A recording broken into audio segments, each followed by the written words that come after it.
लग रहा। अगर पढ़ा हुआ याद नहीं रहता तो कमी तुम्हारी बुद्धि में नहीं, तुम्हारी एकाग्रता और चरित्र में है।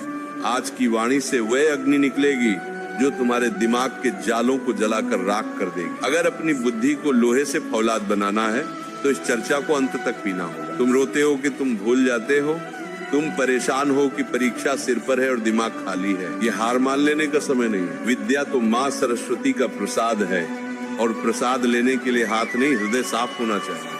आज वृंदावन की इस पावन छाया से हम वह गुप्त रहस्य खोलेंगे जो बड़े बड़े विद्वानों ने अपनी तपस्या से पाए हैं। पढ़ा हुआ याद रखना कोई चमत्कार नहीं, ये एक साधना है। अगर तुम थक चुके हो रट्टा मार मार कर, तो आज इस फकीर की बात सुन लो।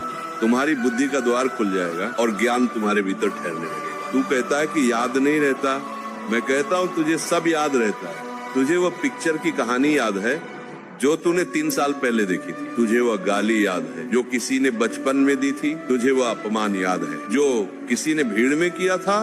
फिर किताब क्यों भूल जाता है? इसका कारण है राग और द्वेष। तेरा मन वही ठहरता है जहाँ उसे रस मिलता है।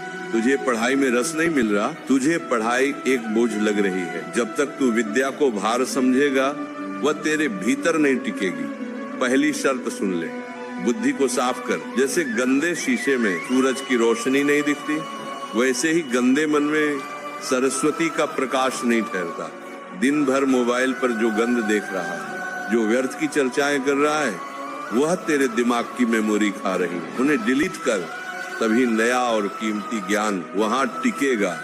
भगवान श्री कृष्ण गीता में कहा है, अभ्यास तु कौन्तेय, तू एक बार पढ़कर विद्वान बनना चाहता है, नहीं बनेगा। विद्या तपस्या मांगती है, मंथन कर। जैसे दूध को मथने से मक्खन निकलता है, वैसे ही पढ़ने के बाद किताब बंद कर और आंखें मूंद कर सोच कि तूने क्या पढ़ा। उसे मन ही मन दोहरा, लिख कर देख। जो हाथ से पन्ने पर उतर जाता है वह बुद्धि में छप जाता है। तेरा हाथ तेरी बुद्धि का साथी होना चाहिए। याददाश्त का सीधा संबंध तेरी ओज शक्ति से है। अगर तू अपने वीर का नाश करेगा, गंदी सोच रखेगा, तो तेरी नसें कमजोर हो जाएंगी। फिर तू कितनी भी बादाम खा ले, कुछ याद नहीं रहेगा। सात्विक भोजन कर, तामसिक चीजों से दूर रहे। सात्विक आहार से बुद्धि शुद्ध होती है। आहार शुद्धौ सत्ततो शुद्धि। जब बुद्धि शुद्ध होगी तो कठिन से कठिन सूत्र भी तुझे सरल लगने लगेंगे। देख, ये दिमाग कोई कूड़ेदान नहीं। तू दिन भर मोबाइल पर गंद देखता है, जगत की व्यर्थ बातें सुनता है, दूसरों की बुराई करता है और फिर सोचता है कि गणित या विज्ञान इसमें बैठ जाएगा। कैसे बैठेगा? तेरी मेमोरी तो